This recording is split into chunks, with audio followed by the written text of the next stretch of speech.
नमस्कार दोस्तों, exam master channel पर आपका स्वागत है। ये एक कंप्लीट वीडियो होगा केवीएस टीजीटी पीजीटी पीआरटी पर पूरा कंप्लीट वीडियो होगा। इस वीडियो में आपको ये पता चलेगा कि आखिरकार केवीएस कौन फॉर्म भर सकता है, केवीएस की परीक्षा क्या है। जो लोग बिगिनर हैं उनके लिए ये पूरा वीडियो बहुत ज्यादा जरूरी है कि मैं आपको सारी योग्यता, एग्जाम में क्या पूछा जाता है, इस एग्जाम की तैयारी कैसे कर सकते हैं, साथ ही साथ जो लोग केवीएस के बारे में थोड़ा बहुत जानते हैं उन्हें मैं ये बता दूं कि इस बार का केवीएस 2022 का जो पैटर्न है वो बदल जाएगा। काफी सारी चीजें बदल जाएंगी, थोड़ा सा दिक्कत होगी, ये यकीन रखिए, क्योंकि पूरे देश से लोग इंतजार करते हैं कि अगर स्टेट लेवल की वैकेंसी नहीं आ रही तो कहीं ना कहीं हमारा जो काम है वो केवीएस के थ्रू बन जाएगा। केंद्रीय विद्यालय स्कूल्स के माध्यम से आप टीचर बन जाएंगे। कहीं ना कहीं ये तलाश सभी बीएड बीटीसी छात्रों को रहती है। तो सबसे पहले मैं आपको बताना चाहूंगा कि अब तक चीजें कैसी थी। केवीएस का जो भी एग्जाम होता है इसमें आपको पता है कि केवीएस में दो लेवल पर वैकेंसी भरी जाती है। एक होता है आपका रिटन टेस्ट, है ना, एक होता है आपका रिटन टेस्ट, दूसरा होता है आपका इंटरव्यू, है ना, इसको भी लिया जाता है। साथ ही साथ आपको बीएड बीटीसी के साथ सीटेट, इसमें जो है मेनली सीटेट इसीलिए होता ही था कि केवीएस में आप एलिजिबल हो सके। सीटेट के थ्रू जो लोग सीटेट क्वालिफाई करते हैं बीएड बीटीसी वाले टीचिंग कोर्स के लिए, वो नॉर्मली केंद्रीय विद्यालय में अध्यापक, मतलब केंद्रीय विद्यालय में थोड़े से स्मार्ट टीचर रखे जाते हैं, लाइक पर्सनालिटी से नहीं, दिमाग से स्मार्ट टीचर रखे जाते हैं। मैं आपको अभी जब इसका एग्जाम पैटर्न बताऊंगा तो आपको कंफर्म हो जाएगा कि आखिर केंद्रीय विद्यालयों में किस प्रकार के टीचर्स की आवश्यकता होती है। तो चलिए सबसे पहले मैं बड़ा बदलाव आपको बता दूं कि इस बार क्या होगा। पहले क्या होता था केवीएस में, केवीएस की जो परीक्षा होती थी उसमें लगभग 85 का, मान लीजिए 85% जो है वो आपका रिटन टेस्ट रहता था, 15% चीजें आपके इंटरव्यू पर निर्भर करती थी, है ना। इस बार अब क्या चेंज करने वाले हैं ये लोग, जो कि लगभग मैं आपको बता दूं कि काफी हद तक जो चीजें हैं वो क्लियर है। अब 70% का आपका रिटन होगा और 30% जो है आपका इंटरव्यू बेस पे सिलेक्शन होगा। ये एक बहुत बड़ा बदलाव है कि अब आप 70% रिटन पर डिपेंड रहेंगे और लगभग 30% आप निर्भर रहेंगे किस पर, 30% की डिपेंडेंसी जो है वो आपकी रहेगी इंटरव्यू पर, साक्षात्कार पर। साक्षात्कार आपको पता ही है कि कैसे चीजें होती हैं। तो साक्षात्कार के लिए भी देखिए बहुत सारी मतलब हिम्मत की जरूरत होती है ना, कि इंटरव्यूअर के आगे बोल पाना, ये सबके बस की बात नहीं होती है। लेकिन आप में से बहुत से विरले ऐसे लोग हैं जिनको ये पता होगा कि आखिरकार इंटरव्यू में कैसे चीजें फेस करनी है। तो सबसे पहले चलिए मैं आपको क्लियर कर देता हूं कि केवीएस का जो पीजीटी एग्जाम का पैटर्न है, पीजीटी एग्जाम का पैटर्न है, सिलेक्शन प्रोसेस है, इसमें आप कैसे वो कर सकते हैं, ठीक है। तो सबसे पहले पीजीटी एग्जाम के बारे में मैं आपको बता देता हूं कि पीजीटी एग्जाम में जो आपका पेपर होगा, ठीक, ये दो पार्ट में होगा। पीजीटी, अगर आप पीजीटी भर रहे हैं तो ये पार्ट 1 और पार्ट 2 दो पार्ट में है। पार्ट 1 में क्या है आपका जनरल हिंदी, और पार्ट 1 में ही है आपका जनरल इंग्लिश, ठीक। जनरल हिंदी और जनरल इंग्लिश के बाद पार्ट 2 आ जाइए। ये 10 नंबर की हिंदी आएगी, 10 नंबर की इंग्लिश आएगी, ये 20 नंबर एकदम कंपलसरी है। अगर आप पीजीटी में जा रहे हैं तो आपको मैं बता दूं, पीजीटी का पेपर 150 नंबर का होता है, 150 प्रश्न होते हैं, 3 घंटे का समय आपको इसमें मिलता है। पेपर की जो अवधि है वो 3 घंटे है। और general Hindi 10 number, general English के बाद 10 नंबर। अब देखिए करंट अफेयर और जनरल स्टडी दो चीजें हैं, जीएस और सीए, ये है आपका 10 नंबर का। 10 नंबर का आपका रीजनिंग है। केवीएस के टीचर को तर्क शक्ति भी आनी चाहिए, इसलिए 10 नंबर का जो टेस्ट है वो रीजनिंग का भी लिया जाता है। रीजनिंग के बाद कंप्यूटर का, कंप्यूटर की नॉलेज, कंप्यूटर की नॉलेज पर आपका 10 नंबर कंप्यूटर की नॉलेज पे रहता है। और लगभग आप मान के चलिए कि यहां पर पेडागॉजी के लिए 20 नंबर इन्होंने, पेडागॉजी 20 नंबर की पेडागॉजी है, और 80 नंबर का आपका क्या है भैया, subject.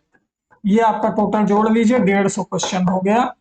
20 number general Hindi general English 20 हो गया, 20 10 30 10 40 10 50 50 20 70 और 80 150। इस तरह से आपका सवाल आएगा किसमें, केवीएस पीजीटी में।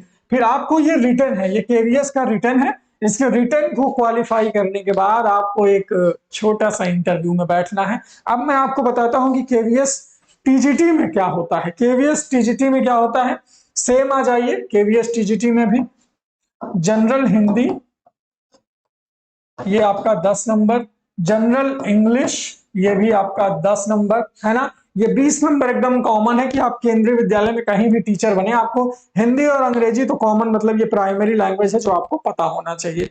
टीजीटी में गुरु अब ये है कि इसमें जो है जनरल नॉलेज और करंट अफेयर, जीके और करंट अफेयर, ये 40 नंबर का हो गया है यहाँ पर टीजीटी में, ठीक है।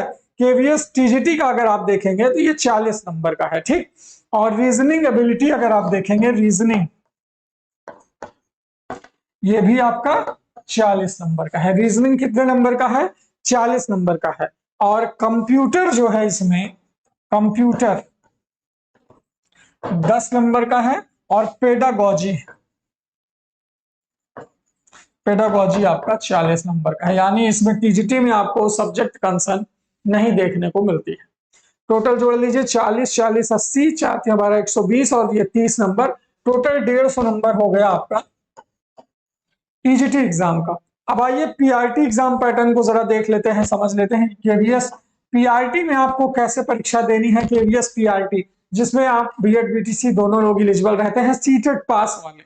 सीटेट पास होना दोस्तों बहुत जरूरी है। तो पीआरटी में भी आप मान के चलिए कि पहला पेपर है जनरल हिंदी, दूसरे नंबर पर जनरल इंग्लिश, ये दोनों 10-10 नंबर जोड़ लीजिए, 10 नंबर और 10 नंबर, मतलब ये टीजीटी पीजीटी और पीआरटी में जनरल हिंदी 10 नंबर, जनरल अंग्रेजी 10 नंबर, ये कॉमन है, ठीक है।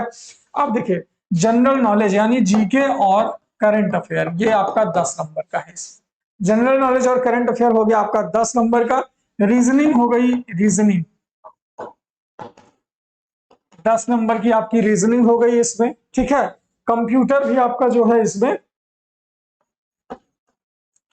10 नंबर का है। और इसके बाद जो है सब्जेक्ट कंसर्न 80 नंबर, सब्जेक्ट आपका 80 नंबर है। तो इस तरह से आपको जो है टोटल एग्जाम देना है, ठीक है।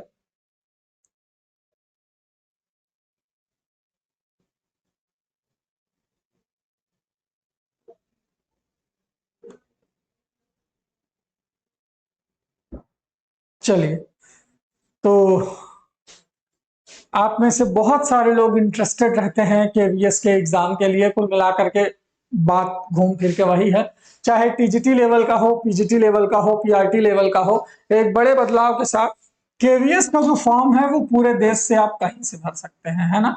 केंद्रीय विद्यालय संगठन, केंद्रीय विद्यालय में अगर आपको अध्यापक बनना है केंद्रीय विद्यालय में, तो आपको सबसे पहली जो योग्यता है वो आपका डिप्लोमा है। अगर पीआरटी में डिप्लोमा मांगता है, बाकी बीएड मेन जो है केवीएस के लिए वो बीएड प्लस सीटेट। अगर ये दो योग्यता आप धारण करते हैं तो केवीएस के लिए एकदम सीना चौड़ा करके लग जाइए, आपका सिलेक्शन इसमें निश्चित है यार। क्योंकि केवीएस का एग्जाम बहुत कम लोग देश में दे पाते हैं। मुझे पता है कि मतलब कहाँ ज्यादा लोग जान पाते केवीएस के फॉर्म कब आए, या केवीएस का एक लेवल है अपना जिसमें लोग क्वालिफाई नहीं कर पाते। मान लो अगर गांव देहात से लोग फॉर्म भर भी दिए तो उतनी ज्यादा अवेयरनेस नहीं है कि वो केंद्रीय विद्यालय संगठन के टीचर वाले एग्जाम को क्वालिफाई कर पाए। और हालांकि जो लोग अवेयर हैं वो क्वालिफाई कर लेते हैं।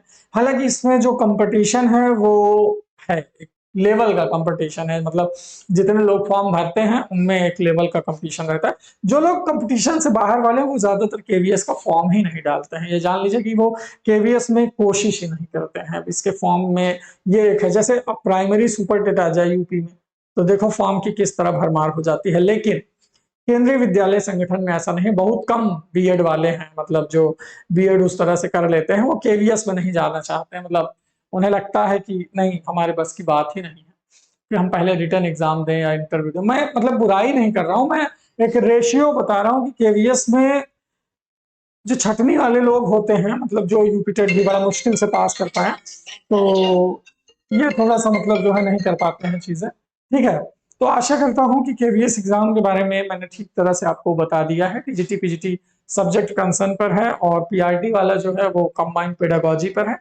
पेडागॉजी आपकी अच्छी होनी चाहिए। कंप्यूटर भी 10 नंबर का है, मेन चीज है general Hindi, general English subject आपका, और पेडागॉजी, करंट अफेयर, जीएस और रीजनिंग, यही 4-5 चीजें हैं जो केवीएस में है, चाहे वो टीजीटी हो, पीजीटी हो, पीआरटी हो। बस ये है कि इसका इंटरव्यू अब लगभग मान के चलिए कि 30% मैटर करेगा और 70% अब रिटर्न एग्जाम की योग्यता रह जाएगी। 70%, पहले क्या था 85% रिटर्न का आंसर किया जाए, मतलब जो लोग रिटर्न में अच्छे नंबर ला लेते थे उनको इंटरव्यू में उतना ज्यादा दिक्कत नहीं होती थी। लेकिन अब थोड़ा सा तो एक एटीट्यूड आपको लाना पड़ेगा इंटरव्यू में, शिक्षक वाला एटीट्यूड, है ना, जो केंद्रीय विद्यालयों के शिक्षकों में होता है। आप कभी केंद्रीय विद्यालयों के टीचर्स को देखिए, वो कितने स्मार्ट होते हैं, एकदम बोलने में कोई हिचक नहीं, पढ़ाने में कोई हिचक नहीं, कहीं आने जाने, या मतलब केवीएस वालों की एक्टिविटी ही थोड़ा सा एडवांस लेवल की होती है। सीबीएसई को पढ़ाना रहता है तो मतलब एडवांस प्रो लेवल की नॉलेज और इंटरव्यू फेस करने का जज्बा तो होना चाहिए। तो मतलब ये अगर आपके भीतर डेवलप कर रहा है कि नहीं मैं फेस कर जाऊंगा, मैं तो पढ़ा लूंगा, क्योंकि भाई केंद्रीय विद्यालय में अच्छे अच्छे अधिकारियों के भी बच्चे पढ़ते हैं, तो मतलब अंतर्मुखी व्यक्तित्व वाले बड़ा मुश्किल है कि इसके उसको क्वालिफाई कर पाए, इसकी एलिजिबिलिटी को। तो मुझे लगता है कि केवीएस के लिए भी आपको कोशिश करनी चाहिए। इसके भी फॉर्म और वैकेंसी जो है, इसकी जब भी डिटेल्स आएगी एग्जाम मास्टर चैनल आपको प्रोवाइड करवाएगा, वो तो है, हम तो हैं ही, आपको सबसे पहले जितने भी शैक्षिक न्यूज हैं वो आपके सामने लेकर के आने के लिए। तो आशा करता हूं कि इस वीडियो में दी गई जानकारी आपको काफी एनफ होगी। बाकी जो चीजें ऑफिशियली चेंज होकर के आएंगी तो उस पर मैं फिर वीडियो बना दूंगा। अभी मैं आपको सिर्फ इतना बताना चाहता था कि हाँ, केवीएस को अगर देख रहे हैं तो GK, GS, reasoning, current affair, general Hindi, general English के साथ अपना सब्जेक्ट कंसर्न मजबूत रखिए, चाहे टीजीटी का हो, चाहे पीजीटी का हो, चाहे पीआरटी का हो। फॉर्म भरिए, अच्छे से सिलेक्शन लीजिए, और एग्जाम मास्टर चैनल को लाइक करें, शेयर करें और सब्सक्राइब करें। Thank you so much.